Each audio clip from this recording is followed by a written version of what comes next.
अखंड हिंदुस्थानाचे आराध्य दैवत शिव छत्रपती शिवाजी महाराज यांची आज जयंती पूर्ण जगभर साजरी केली जाते। त्याच पद्धतीनं वाटेगाव तालुका वाळवा येथील रुद्रावतार शिवप्रतिष्ठान यांच्या वतीनं मोठ्या उत्साहात शिवजयंतीचं आयोजन केलेलं आहे। आपल्यासोबत या मंडळाचे अध्यक्ष आहेत, तर त्यांच्याकडून जाणून घेऊया की कशा पद्धतीनं यावर्षी त्यांनी या शिवजयंतीचं आयोजन केलेलं आहे। नमस्कार, माझं नाव स्वरूप अनिल गोलर. कशा पद्धतीनं तुमच्या शिवजयंतीचं आयोजन असते किंवा किती वर्ष आहे, काय नेमकी रूपरेषा असते?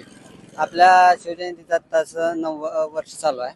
आपल्या मंडळाचं नाव आहे रुद्रावतार प्रतिष्ठान वाटेगाव. गेले 9 वर्ष झालं आपण हा सोहळा आपण साजरा करतोय. लहानपणापासून म्हणजे आम्ही गेले 10-12 वर्ष मुलांसोबत आम्ही हा उपक्रम किती सदस्य आहेत तुमच्या प्रतिष्ठानमध्ये? आम्ही एक टोटली 11 जण असे लहान सदस्य आहे आणि बाकी सगळे सहकार्य आपल्याला करतात.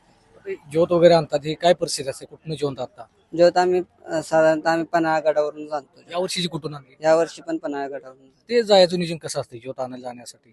जाण्यासाठी छोट्या गाड्या असतात, 2 व्हीलर, आणि एक मोठी गाडी असते, म्हणजे लहान मुलं वगैरे येणार असतील तर त्यांना सुरक्षिततेसाठी. या वर्षीचा शिवजयंती उत्सव कशा पद्धतीनं आयोजन केलेलं आहे? काय नेमकी तुमची स्वरूप आहे या वर्षीचं? ह्या वर्षीचं असं पारंपरिक करायचं म्हणून मग आधी आपल्या गावचे सुपुत्र अतुल मुळीक आहेत, त्यांच्याकडे साहित्य संग्रह आहे. मग त्यांच्या मार्गदर्शनाखाली आम्ही हा साहित्य प्रदर्शनाचा कार्यक्रम आयोजित केला आणि तसेच रक्त शिबिर पण चालू केलं. कसं आहे, शिवजयंती म्हटले की मग डॉल्बी वगैरे हे सगळं पाश्चात्य वाद्य असते, तुमच्याकडे तशी काय कन्सेप्ट असते का? नाही, साधारणतः सांस्कृतिक कार्यक्रम म्हणजे शक्यतो जेवढं शांततापणानं करता येईल तेवढं आम्ही करतो.